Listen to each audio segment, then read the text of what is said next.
At this point, I was going to thank the band and have applause, but that got erased also. However, if you need to, we can use the restrooms. They're in here to the left. There's a convention going on inside with about 1,000 people, and we're going to do this and do it right. You don't need the porta potty. Forget that. Florence Toyota has brought water. Several organizations have representatives here. If you want to get information, I think they're set up out there. But this is the 15th anniversary of our beautiful Veterans Park, which is behind us, behind most of you.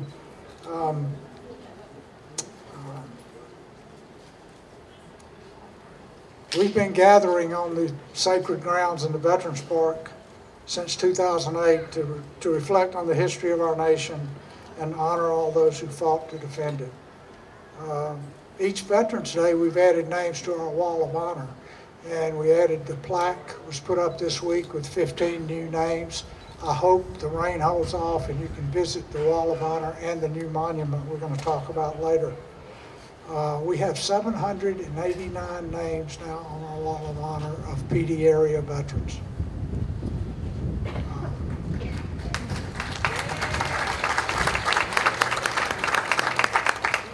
Veterans Day allows us to thank veterans, past and present, men and women of all walks of life who represent all ethnicities, all religions, who stood up and said, "Send me." We recognize the sense of duty of all these veterans and the sacrifices that you and their families made. At this time, if you are able, please stand as the Florence Civil Air Patrol presents our nation's colors. We're going to do it from the back. Remain standing for the national anthem.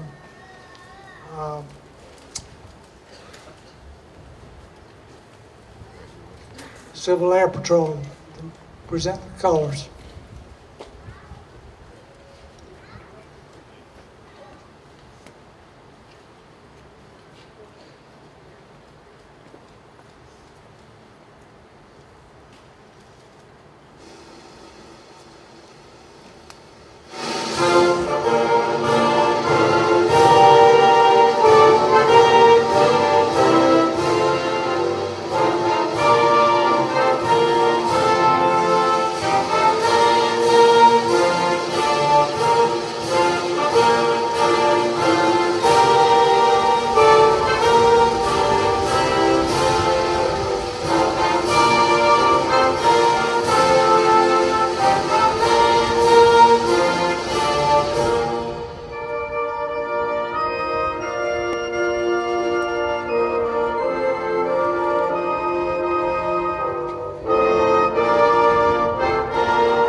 At this time, Lieutenant Colonel Susan Hughes commands the 51st MP Battalion, which has a unit here in Florence and one in Townsville, will lead us in the Pledge of Allegiance.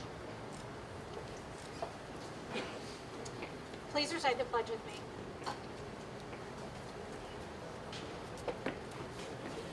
I pledge allegiance to the flag of the United States of America and to the republic for which it stands, one nation, under God, indivisible, with liberty and justice for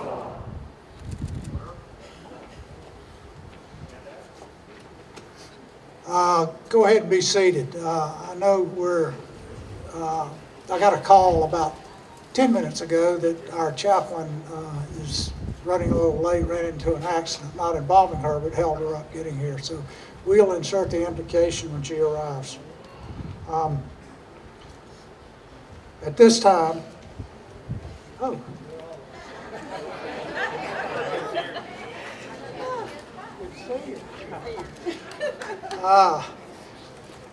A lot of you know Lieutenant Colonel Law Gordon. She's at the church here in Florence, and she's also a Lieutenant Colonel in the Air Force Reserve. And she has done this several times in the past. So, Chaplain.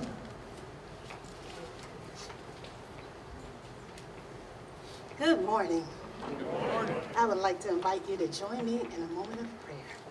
And for those of you who would not like to pray, I invite you to pause for a moment of silence as I pray. Holy God, we thank you for this day that you have made. Thank you for this opportunity to pay tribute to veterans who committed themselves to serve and protect our country, leaving family, friends, and personal comforts behind, fighting for the rights of people they did not know. We acknowledge that there are many who left one way, but returned entirely different. Others did not return at all. Many have been wounded and have traumatized minds, injured bodies, and perhaps even a hole in their souls. But there is nothing too hard for you, O Lord. So we ask that you would perform a supernatural physical and mental healing in their bodies. We give you thanks for our veterans, those assembled here with us today, and those who are now resting in your arms, realizing that without the veteran, there would be no life, liberty, and pursuit of happiness. Just 2 years ago, a war that began 20 years ago came to an end. For that, we say thank you. Still, the service of our armed forces is needed. There are numerous ongoing conflicts even now, ranging from drug wars, terrorist insurgencies, ethical conflicts, and civil wars. So I pray for the young airmen, sailor, soldier, Marine, Coast Guardsman, and Guardian currently serving. Please continue to wrap your loving arms around them and keep them safe and out of harm's way. Continue to ease the hearts and minds of loved ones left behind. Bless all who have gathered today. Bless and comfort the family members of those whose veteran loved ones are no longer with us, and grant them thy peace. It is your strength that enables us to protect others, and it is your providence that keeps us safe. So help us, O Lord, to turn our hearts towards you each and every day. Amen. Amen.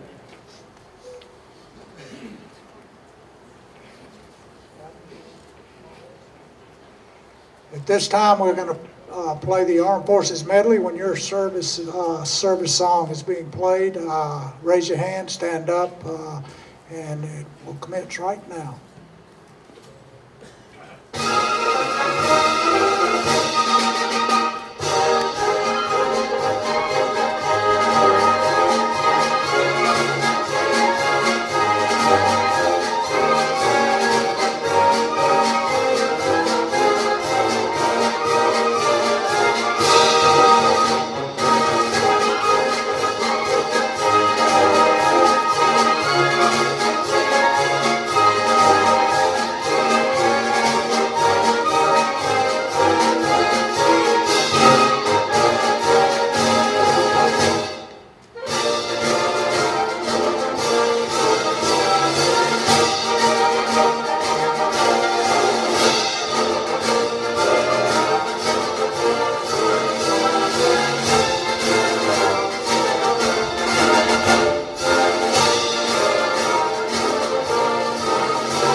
Thanks all of you.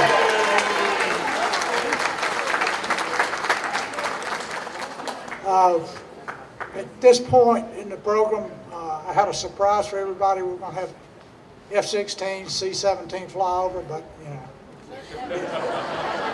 weather done. That's a lie. We do have special guests, though. Always pleased when people come, and I always leave somebody out. I left the mayor out last year, so I put her on the stage so I know where she is. But we're glad to have with us, and obviously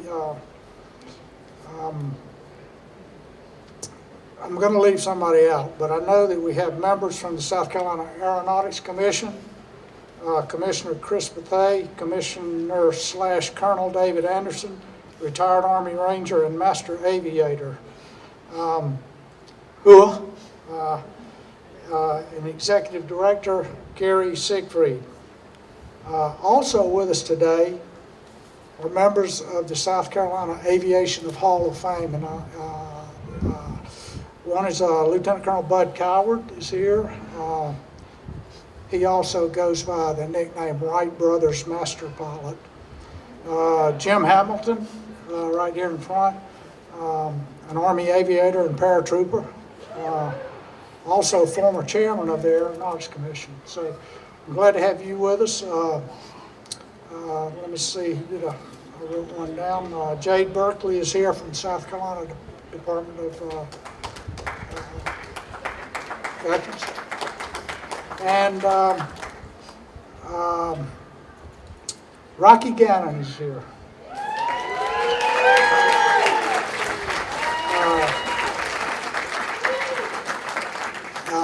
A lot of you know him.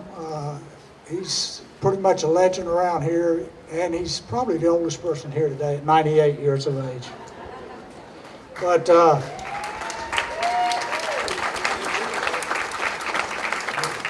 monument that I would point you toward is there because of his dogmatic and advocacy for Army Air Corps, Army Air Services monument to recognize those people that flew in airplanes up until 1947 when the Air Force was born out of the Army Air Corps and Army Air Services.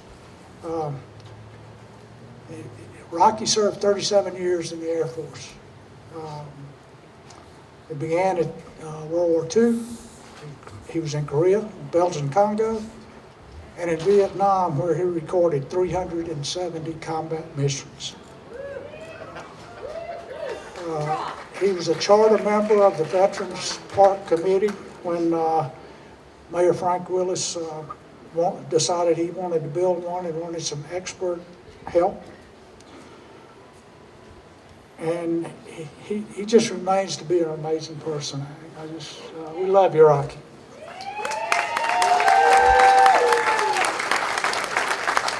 At this time, this is not in your program, but then this is true. We're pleased to have with us a representative from the Veterans Administration who's going to make a presentation to the city of Florence, to the mayor. Woody? Thanks, Barry. All right, good morning, folks. Let's see if we can warm things up here on this dreary day. Good morning again. I'm Woody Middleton, Assistant Director of the VA Regional Office in Columbia. It is an honor and a pleasure to be here today representing the Office of the Secretary of Veterans Affairs. On behalf of Secretary McDonough, the Columbia VA Regional Office would like to extend congratulations to Florence, South Carolina, on being selected as a Veterans Day commemoration site. The prestigious designation recognizes the tremendous efforts and dedication of the Florence community in honoring and supporting our nation's veterans. Your commitment to providing services, resources, and opportunities for veterans has not gone unnoticed, and it is our privilege to celebrate this achievement with you. Veterans Day is a time to reflect on the sacrifices and contributions made by men and women who have served in our armed forces. It is also an opportunity to recognize the communities like Florence, who have gone above and beyond to support our nation's veterans and their families. We are proud to present this certificate to the City of Florence as a symbol of our appreciation and gratitude for your unwavering commitment to veterans. May this recognition serve as a reminder of the positive impact communities can have when they come together to support those who have served this wonderful country that we call home. Thank you, Florence, for your dedication to our veterans. We look forward to continuing to work together to ensure that veterans receive the care and support that they deserve. I would now like to present a certificate to your mayor, Mayor Teresa M. Myers-Irvin. Mayor?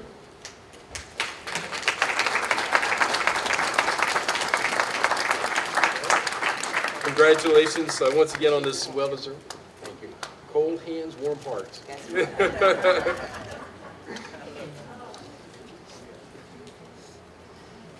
Thank you for this recognition, but I receive this on the behalf not only of our city, but most importantly because you are veterans. You make this possible. Because if you had not, and if you're not serving our country, there would be no need for this. So one of the proudest moments I always have is when I see those hats and when I see those colors that you wear. I think the uniform of every branch is so beautiful. And to Barry, and to the team that has led the development of this veteran park, I say thank you. Because had it not been for you, this would not be possible. I stand before you too to say that when I look at you, it brings to mind my family members who served in every branch and for those that we lost. So know that to the city of Florence, you're precious. Because if it was not for your service, we as a country could not and cannot stand as strong as we do throughout the world. So I receive this award on the behalf of you, our veterans, who made this possible. Thank you for your service. Thank you for your sacrifice. And to your families,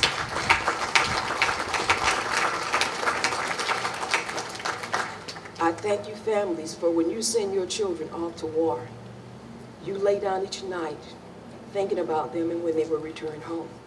So thank you for your sacrifice and your support for our soldiers. City of Florence, we are dedicated to making the best possible environment we can for all of our veterans. So I lift this up to the veterans and their families. Thank you.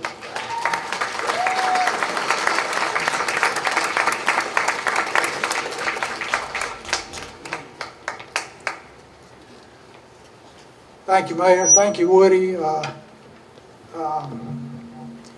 There were 66 places out of the thousands of Veteran Day ceremonies and parades and stuff that got recognized across the nation, and we were one of 66, one of 2 in South Carolina, so it's pretty prestigious. Thank you. We have a tradition here of having distinguished speakers, and it's no exception this year. I'm pleased to add to that tradition by introducing Brigadier General David M. Jenkins. He's a native of St. Stephen, South Carolina. He's currently the Assistant Adjutant General of the South Carolina National Guard. He began his career in ROTC at South Carolina State University. He graduated and was commissioned in 1990. He also got a bachelor's degree in engineering and an MBA in international business from South Carolina State University. He did all the platoon through brigade commands that gets him to the position he's in today. And this is, I don't even know if I told him this, but he commanded the 228th Signal Brigade. My dad commanded the 228th Signal Brigade from 1959 to 1962. So I feel a closeness to that through my dad, but he also went to the U.S. Army War College and got a master's in strategic studies. So he's done all the schools, been there and done that. Multiple awards, including Legion of Merit and Bronze Star. He's also succeeded in the civilian world. He is Senior Director of Strategic Operations and Technical Delivery for Lexmark International in Lexington, Kentucky. He flew in from Lexington, Kentucky to be here with us today. He and his wife Diane have 3 children, a son and twin daughters. And one more thing about Brigadier General Jenkins. When I went to Camp Eggers, Afghanistan in 2005, January 2005, I didn't know this until I got there that the 228 Signal Brigade was providing communications for Afghanistan, essentially. And I think he was a captain then. And we met, and it was good to have some South Carolina people there. We did completely different jobs, but we would see each other around Camp Eggers, maybe in the fitness center, him more than me, but at chapel or in the mess hall or dining facility or something like that. And it was good to, they flew a South Carolina flag down around their headquarters, so it was nice too. So I've known him since 2005, and I am just tickled to death that he's here with us today. Brigadier General David Jenkins.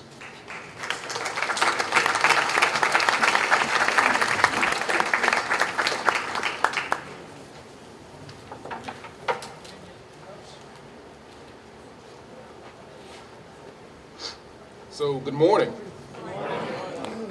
And thank you for having me.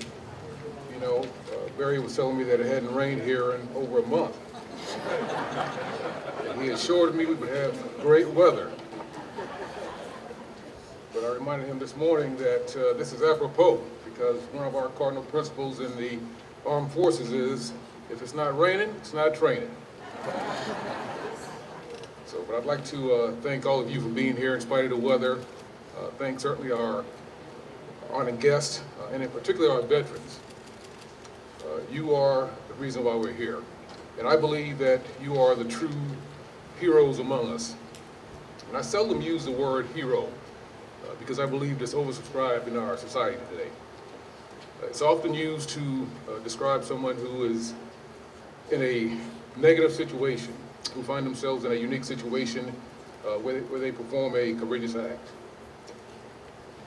And in fact, I believe that a hero is one who doesn't seek notoriety or fame or fortune, but it's someone who goes about their business in service to a good cause greater than themselves.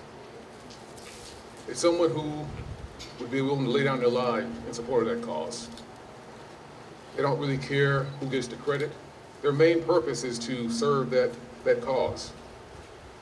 We all stand here today with the freedoms that we enjoy on the shoulders of countless great Americans that have come before us.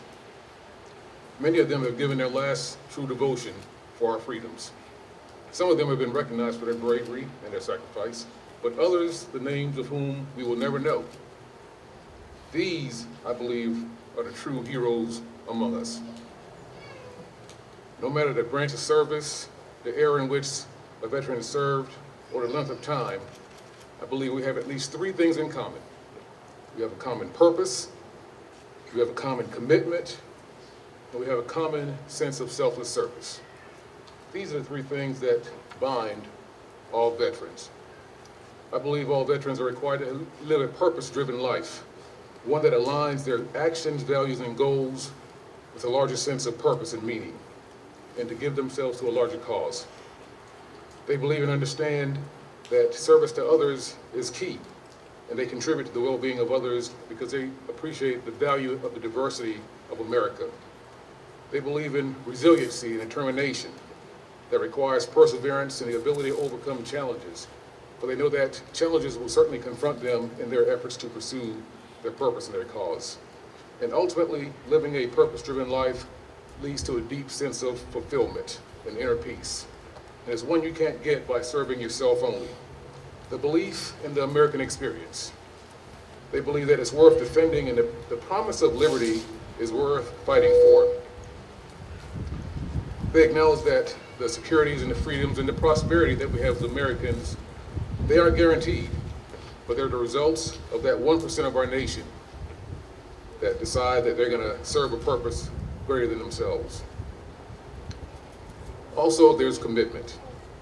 Every veteran raises their right hand and they swear an oath to protect and defend the Constitution of the United States against all enemies, foreign and domestic.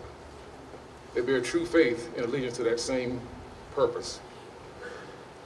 They all agree to obey the President of the United States. And if you're a National Guardsman like myself, the governor of their state.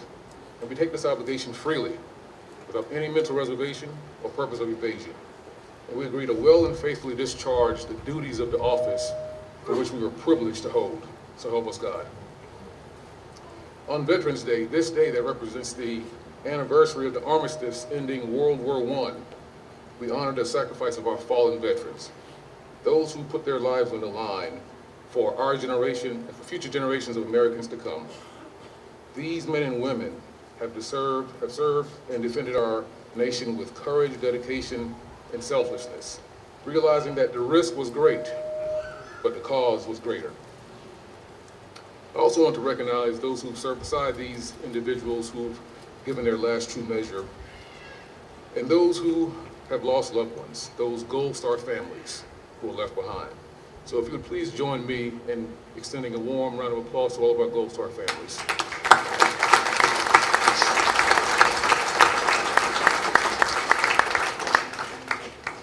You know, time has a way of sometimes playing tricks on the mind. We think about soldiers that are past, and we view them as being old and wise, when in fact, many of them died as kids, boys and girls, in service to our nation. They died, in that respect, giving up two lives, the one they lived and the one they would have lived. They gave up the opportunity to be husbands and wives, mothers and fathers, grandmothers and grandfathers. They gave it all up for us and for our freedoms. The very least we can do is remember them and to remember their sacrifices. They understood then, as we should now, that the cost of freedom is high. Throughout American history, we've been engaged in 12 major conflicts. 42 million service members have served in war during that time. 1.4 million have been wounded in war, and 1.2 million have died in war. The price of freedom is high. Today we have 22 million service members, veterans, living. I would ask that you join me in always honoring them, honoring their service. When you see them, shake their hands, express your appreciation for their service and for their sacrifice. You know, I've had the great pleasure of living all around the world and doing a number of different things, but I take the greatest amount of pride of being a native son of South Carolina. I believe that South Carolina is the most patriotic state in this nation, where our military service per capita is amongst the highest of the 54 states and territories. We embody the strength and character of small town America, where we believe in hard work, discipline, and resolve. We have to our credit here 30 Medal of Honor winners here from South Carolina. And we have a number of native sons and daughters that have gone off to do remarkable things. Right here in the Florence National Cemetery is buried the first female ever to be interned with full military honors, Florence Budwin. Also laid to rest here in the Florence National Cemetery, Sergeant James Elliott Williams, the most decorated enlisted man in U.S. Navy history. He was awarded the Medal of Honor, Navy Cross, the Bronze Star, and 3 Purple Hearts. Today, we honor and pay tribute to these heroes from our state, but also from across the nation. On this sacred occasion of Veterans Day, we come together to express our profound gratitude, unwavering respect, and our boundless admiration for all of the men and women who serve to make our nation great. In the annals of American history, the stories of veterans are etched with bravery, resilience, and selflessness. They embody the American spirit, forged through trials and adversities, but emerging stronger and more resolved on the other side. From the hallowed grounds of Gettysburg to the desert of Iraq and Afghanistan, our veterans stand in the gap, putting their lives on the line day in and day out for our freedoms. But let's not forget, service members, their lives extend far beyond that of the battlefield. It is also in those quiet moments of sacrifice, those missed birthdays and anniversaries, those missed football games and holidays, and the countless hours and days away from home and from loved ones. And yes, the physical and emotional scars that serve as constant reminders for the price that they pay for our liberties. These are the true heroes amongst us. The stories of bravery, acts big and small, are countless. I'd like to share one with you today about Sergeant First Class Joe Kapacheski. He goes by the name of Cap. He joined and enlisted in the U.S. Army National Guard on September the 11th, 2001, just days after the terrorist attack of 9/11, straight out of high school. His career began right here in South Carolina at Fort Jackson, where he went through basic camp. He would go on to become a Ranger serving on active duty with the 3rd Ranger Battalion. And in 2005, he was deployed to Iraq in support of Iraqi freedom. When he was on a combat mission, a normal combat mission, his vehicle was engaged with a IED, an improvised explosive device. It had a horrific explosion, and it caused him to suffer a severe injury to his leg, dislodged his hip, and he lost the use of his right arm. All the ligaments were torn. They immediately medevaced him out to hospitals, and he spent 2 years and more than 40 surgeries to recover from this injury. His shoulder and his arm eventually healed, his hip healed, but his leg never did. After lots of tries to recover that leg, he made a conscious decision, a tough decision, to amputate the leg below the knee because he wanted to turn the page on this part of his life. After doing so, he was able to learn how to walk with a prosthetic leg. 6 months later, he began to run with a leg. And he got in his mind that, you know what, I still have a desire to serve. I'm still a selfless servant of the United States. And after undergoing an extensive amount of rehabilitation and enduring physical training, Sergeant Kapacheski was the very first amputee to return to full active duty as a Green Beret, a true American hero. His dedication, perseverance, and the refusal to be defined by his injury earned him the respect and admiration of soldiers around the world. He deployed a total of 10 times, 5 times with one leg as an amputee. His story of resilience, dedication, and his duty to his country is a true inspiration, not only to veterans, but to Americans all over. But there's also, as there is with every service member, more than one side of a soldier or a Marine or a service member in general. And so is the case with Cap. He's married to his wife of 19 years, Kimberly. They have 2 sons, Cody and Wyatt. He is an avid hunter, motorcyclist. He likes to work out. He's a fitness guru, and he's a best-selling author. Prior to getting out, he wrote a book entitled Back in the Fight. This book is about his love for country, his love for service, his dedication, his resiliency, and his ability to overcome his condition. Unfortunately, Cap died at the age of 40, just this past January, to a significant enemy far too familiar to service members right here in America: suicide.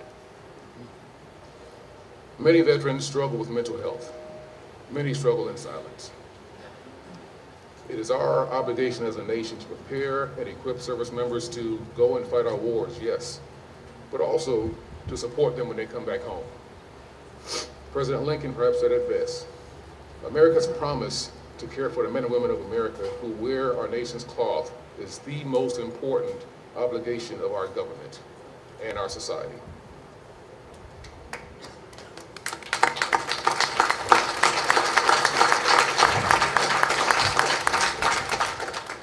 Now, while Sergeant Kapacheski is going to forever be known for his warrior spirit, his extraordinary story of resilience that made him an inspiration and a military legend, he's also going to remind us about this faceless, nameless enemy that plagues far too many of our veterans.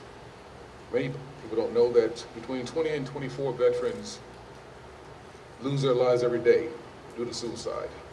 This is 50% more than every Americans who've never worn the cloth of this nation. This, in my opinion, is a preventable and senseless loss. Perhaps the Prime Minister of Great Britain, William Gladstone, said it best when he said that, "Show me the manner in which a nation cares for its dead and its veterans, and I will show you the character of its people, their respect for the land, and the loyalties that they have for high ideals."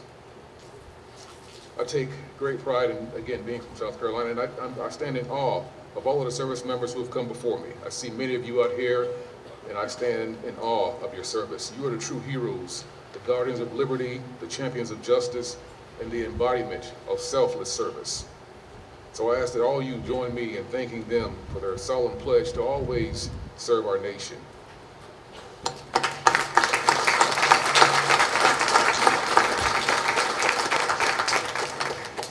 We must stand united to hold up the values for which they fought. We must also embrace the responsibilities to care for their physical and, yes, their mental well-being after they come home. Most, if not all, suicide is preventable. And I would ask you, let's stand together to prevent this senseless tragedy.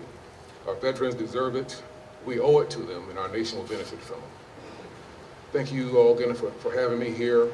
And I'd like to have a special thanks again for our veterans for their purposeful service to our nation, for their commitment to preserving our freedoms, as well as the devoted life that they have for selfless service. May God continue to bless you, our armed forces, and the United States of America. Thank you.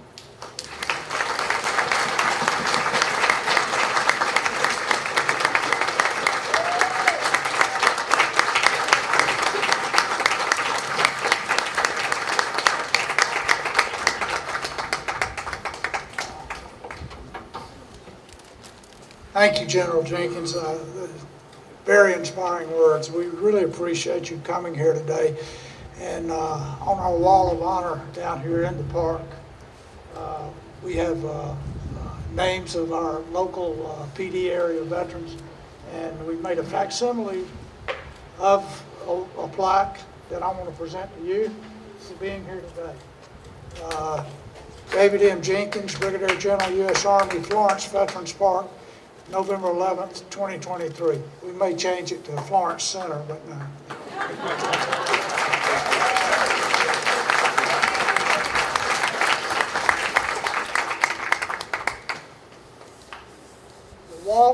The names on the wall of honor are in your program, and if you didn't get a program, we had 500 printed, so I think there's probably some more somewhere back there.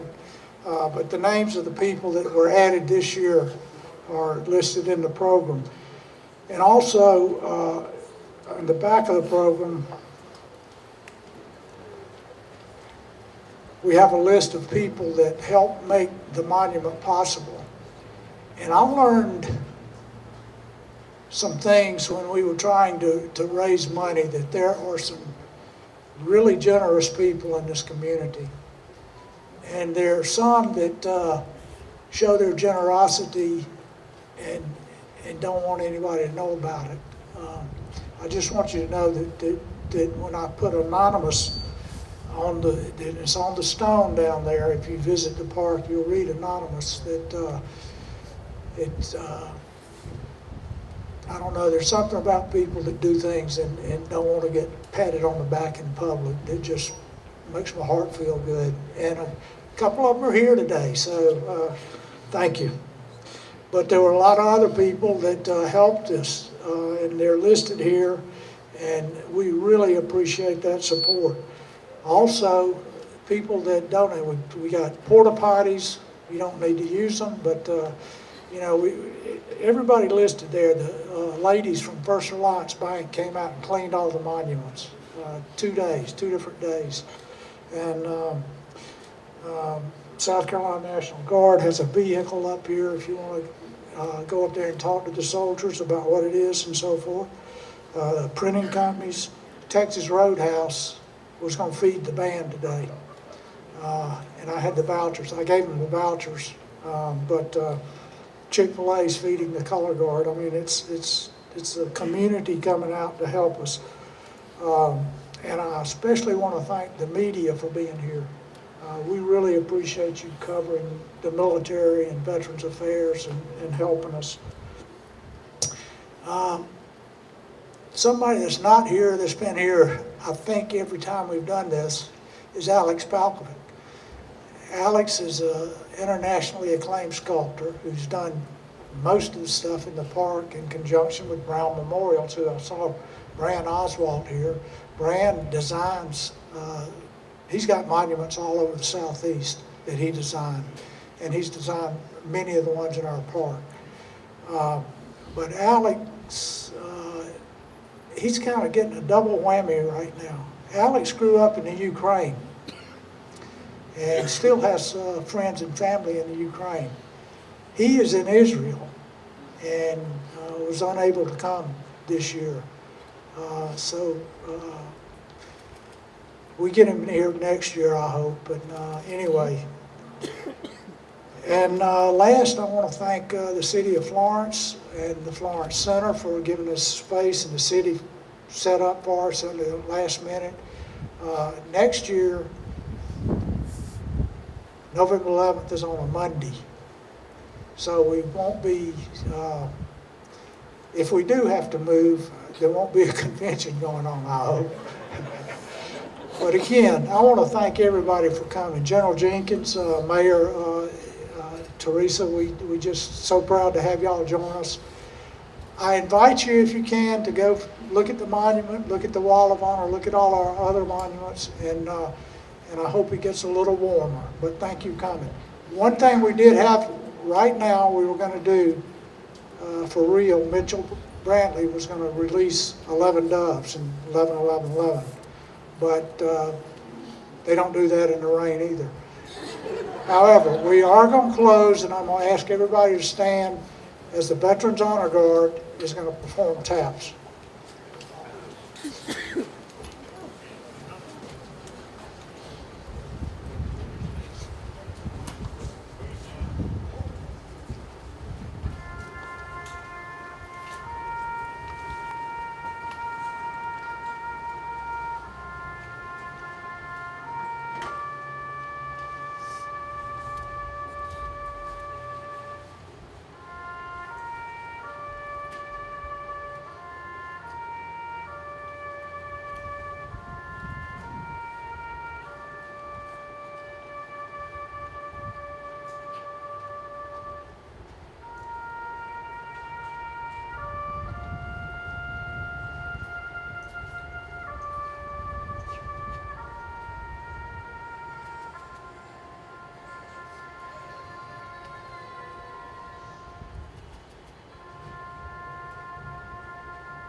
Thank you. God bless America, and God bless all our veterans and their families.